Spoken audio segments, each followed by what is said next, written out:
सबको लगा कहानी यहीं खत्म हो जाएगी। एक शादी, एक धमाका और लाशों के बीच बस खामोशी।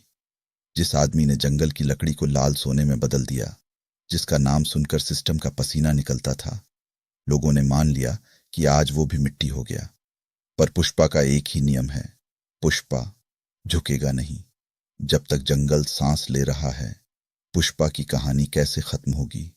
उस बम के धुएं में किसी ने जला हुआ एक हाथ देखा और दूर पहाड़ी के किनारे एक परछाई खड़ी थी। क्या शेखावत का खेल खत्म हो गया या अब असली खेल शुरू हुआ है?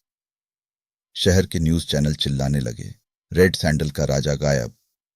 सरकार को लगा कि उन्होंने आधा काम पूरा कर दिया, लेकिन जंगल के अंदर पेड़ों ने कुछ और ही सुना।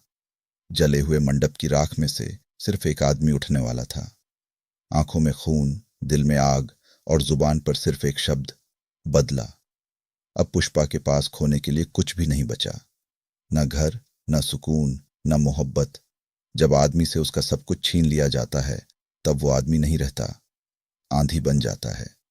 स्मगलिंग अब सिर्फ आंध्र प्रदेश के जंगलों तक सीमित नहीं रही। अफगानिस्तान से लेकर दुबई तक नए रास्ते खुल चुके हैं।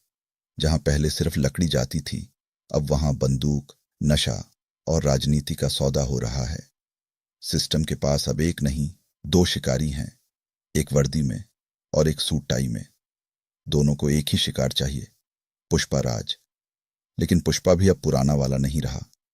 जिस जंगल ने उसे जन्म दिया, अब वही उसका सबसे बड़ा हथियार बन चुका है। पुष्पा के आदमी, पुष्पा के लोग, हर गांव, हर चेक पोस्ट, हर पोर्ट पर उसकी आंखें लगी हुई हैं। रूल मेरे जैसा आदमी नहीं बनाता, मैं रूल बनाता हूं। अब वो सिर्फ रेड सैंडल का राजा नहीं, खुद को पूरे दक्षिण का सरकार समझने लगा है। जिस रात खून बरसेगा, उस रात जंगल फैसला करेगा। राज उस कुर्सी पर बैठे हुए का होगा या जमीन से उठकर चलने वाले का। ये लड़ाई अब सिर्फ एक पुलिस अफसर और एक स्मगलर की नहीं रही। ये जंग है अहंकार की, सिस्टम के मैं और पुष्पा के मैं हूं के बीच। जब कानून, पैसा और राजनीति एक तरफ खड़े हों और दूसरी तरफ सिर्फ एक आदमी अपने स्टाइल और एटीट्यूड के साथ, तो इतिहास हमेशा याद रखता है कौन झुका और कौन नहीं झुका। पुष्पा 3, जंगल का फैसला अभी बाकी है। पुष्पा झुकेगा भी या पूरी दुनिया को तोड़कर रख देगा? जल्द ही